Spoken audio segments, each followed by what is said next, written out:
fidèles catholiques, j'ai besoin de votre aide. Depuis l'année 2020, j'ai publié plusieurs textes et vidéos pour vous aider à comprendre les erreurs que le pape François a insérées dans l'enseignement traditionnel de l'Église. Malheureusement, aujourd'hui, le Vatican et l'Opus Dei veulent me sanctionner en me renvoyant de l'état clérical. S'il vous plaît, écrivez aux adresses mail que vous voyez à l'écran et téléphonez au numéro de téléphone que vous voyez à l'écran pour dire non à cette sanction.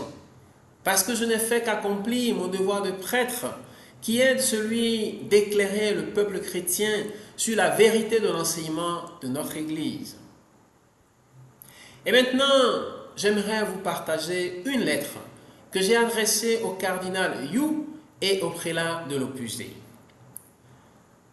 25 avril 2024, Saint Marc, évangéliste, Père Janvier Gbenou, janviergbenou@gmail.com, Porto Novo, Bénin, à son éminence Lazarus Yu Heung-sik, préfet du dicaster pour le clergé, Vatican, à son excellence Fernando Ocaris, prélat de l'Opus Dei, Rome. Éminence et excellence, que Jésus et Marie vous bénissent toujours. Avec humilité et respect, j'aimerais solliciter de votre haute bienveillance pour fausses accusations et absence de preuves, l'annulation du procès ouvert contre moi le 19 février 2024. 1. Selon la lettre du 8 avril 2024 du vicaire de l'Opus Dei, sur la base du canon 1371, paragraphe 1, je suis accusé de désobéissance à ce que le Saint-Siège t'avait imposé dans le décret du 30 mai 2022. C'est-à-dire que je devais observer un silence total sur les erreurs morales et doctrinales du pape François. Mais voici le contenu du canon. Qui n'obéit pas au siège apostolique, à l'ordinaire ou au supérieur, lorsque légitimement il donne un ordre ou porte une défense, et qui, après monition, persiste dans la désobéissance, sera puni selon la gravité du cas d'une censure ou de la privation de l'office ou d'autres peines. L'accusation est donc fausse, puisqu'elle ne tient pas compte d'un aspect important de la vertu d'obéissance, la légitimité de l'ordre qui est donné. En effet, il faut nécessairement poser une question. Le magistère de François comporte-t-il des erreurs, oui ou non? Sinon, je suis effectivement en faute et j'aurais dû observer le silence. Si oui, non seulement je ne suis pas en faute, mais en plus, pour ne pas commettre le péché de complicité et d'adulation, j'ai, en tant que prêtre, l'obligation morale grave d'informer les chrétiens sur les erreurs que François refuse de corriger depuis 2016 et qui nuisent à leur conscience morale. Toute personne intellectuellement et moralement honnête sait que la réponse est oui, puisque François a reçu de nombreuses corrections filiales de ses filles et fils du monde entier, professeurs d'université et experts en théologie, morale et droit canonique, qui l'ont invité à corriger ses erreurs. Par exemple, la correction filiale au pape François du 16 juillet 2017, 62 signataires. La déclaration Virgen Santissima de Guadalupe, Mater Veritatis Salutaris, 12 décembre 2021, 58 signataires.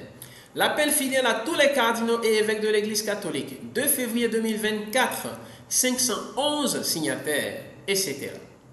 Par conséquent, ma désobéissance est légitime puisque l'ordre qui a été donné dans le décret du 30 mai 2022 est illégitime. 2.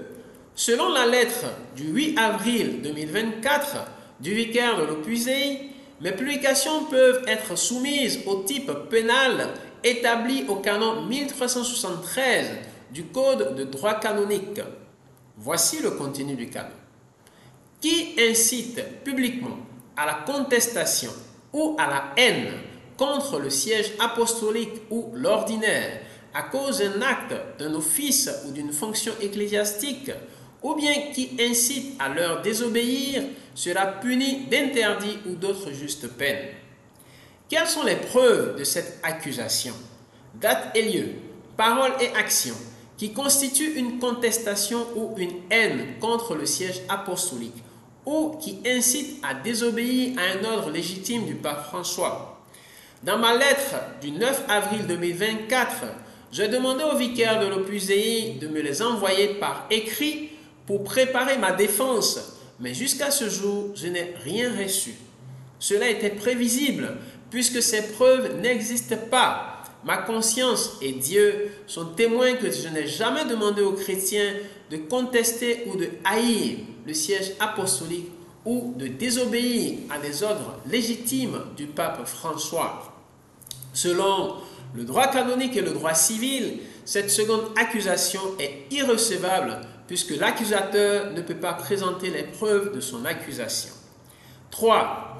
S'il vous plaît, permettez-moi maintenant de vous faire remarquer la récente condamnation du cardinal Marc Ouellet, 3 avril 2024, par un tribunal civil français pour avoir expulsé une femme d'un ordre religieux sans preuve fondée d'accusation.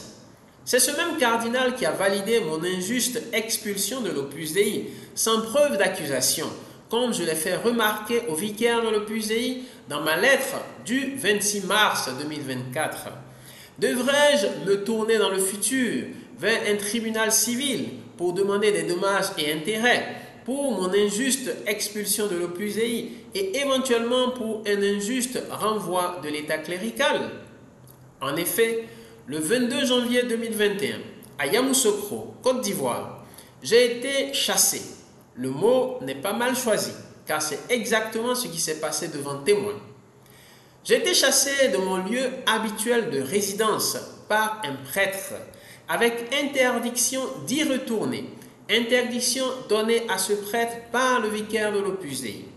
Après avoir vécu pendant 23 ans, de 1998 à 2021, dans les centres de numéraire de l'Opus Dei, j'ai été subitement éloigné de mon milieu de vie habituel et de mes amis et forcé de vivre seul dans un couvent de carmélites pendant 5 mois. J'ai souffert des dommages psychologiques, affectifs et moraux et j'ai même été calomnié puisque plusieurs amis m'ont rapporté que les directeurs de l'Opus Dei à Rome, en France et en Côte d'Ivoire, sans aucun fondement logique ou médical, ont dit à de nombreuses personnes que j'avais des problèmes psychiatriques qui m'amenaient à contredire publiquement le pape François. 4. Cependant, je ne suis pas le seul prêtre à avoir subi de tels abus de pouvoir et de telles humiliations. Il y en a plusieurs dans l'Opus Dei et aussi des laïcs. Par exemple, José Luis Aberasturi, prêtre et journaliste espagnol. Ces abus existent aussi dans plusieurs diocèses du monde entier et concernent des prêtres, des religieux et des religieuses, des laïcs et des laïcs hommes et des laïcs femmes. La Coalition for Council Priests pourra vous le confirmer. Je ne citerai ici que quelques exemples. Monseigneur Juan de Dios Olvera Delgadillo du Mexique, le père Tullio Rotondo de l'Italie, 3 ermites d'Écosse, Stephen Curdrell, Colette Roberts et Damon Kelly, John Rist, Joseph Seifert, etc. 5. C'est le dernier point. Est-il possible que le préfet du dicastère pour le clergé soit silencieux et indifférent aux souffrances de tant de prêtres du monde entier qui sont maltraités parce qu'ils prêchent la vérité sur le relativisme et l'éthique de situation que François a introduit dans l'enseignement traditionnel de l'Église? Est-il possible que son éminence Lazarus You ne voit pas qu'il est injuste et cruel de me renvoyer de l'état clérical parce que j'informe le peuple de Dieu sur les erreurs de François? Avez-vous renvoyé de l'état clérical le père Marco Rupnik, qui a abusé sexuellement de plusieurs religieuses depuis 1985? Non. Avez-vous renvoyé de l'état clérical le père Christophe Caramza, qui, après avoir travaillé plusieurs années au Vatican, est apparu dans les médias le 3 octobre 2015 avec son compagnon, en affirmant être un prêtre homosexuel heureux et fier de son identité? Non. Avez-vous renvoyé de l'état clérical le père Luigi Capozzi, qui, en juin 2017, a organisé une fête homosexuelle avec consommation de drogue dans un appartement du Vatican? Non. Le moment n'est-il pas enfin venu pour que tous les chrétiens exigent que cessent les injustices et que le pape François soit invité à corriger les erreurs de son magistère? Affectueusement, signé, signature électronique, Père Janvier Bénou. Que Dieu vous bénisse. N'oubliez pas, écrivez à ces mails que vous voyez à l'écran, appelez ces numéros de téléphone que vous voyez à l'écran pour dire votre opposition à cette sanction, à ce renvoi de l'État clérical. Merci beaucoup, merci, et que Dieu vous bénisse.